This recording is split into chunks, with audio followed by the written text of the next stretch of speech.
نحمدہ و نصلی علی رسولہ الکریم۔ ایک سوال ہمارے پاس ہے، تکافل کیا تکافل جائز ہے اور اس میں نوکری کر سکتے ہیں؟ نہیں دیکھیں، اس حوالے سے میرا فتویٰ موجود ہے، فتویٰ انشاءاللہ سوشل میڈیا پر، واٹس ایپ پر اور دیگر جگہوں پر شیئر کر دوں گا۔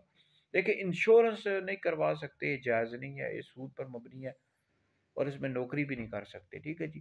یہ سود کے زمرے میں آ جاتا ہے اور کنز المال کی حدیث ہے، ہر وہ قرض جو منفعت لے کر ہے وہ سود میں داخل ہے۔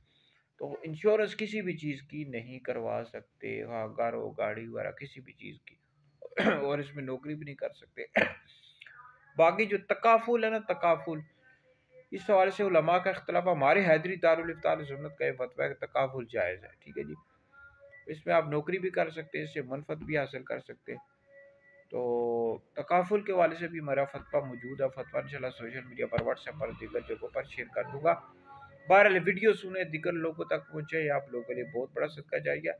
تو انشورنس اگر کسی نے کروائی تو فوراً ختم کروا دے، ٹھیک ہے جی۔ جو پیسے ملتے ہیں فالتو وہ بغیر ثواب کی نیت کے کسی شریف فقیر کو دے دے۔ تکافل جائز ہے، اس میں نوکری بھی کر سکتے ہیں، اس میں منفعت بھی حاصل کر سکتے ہیں۔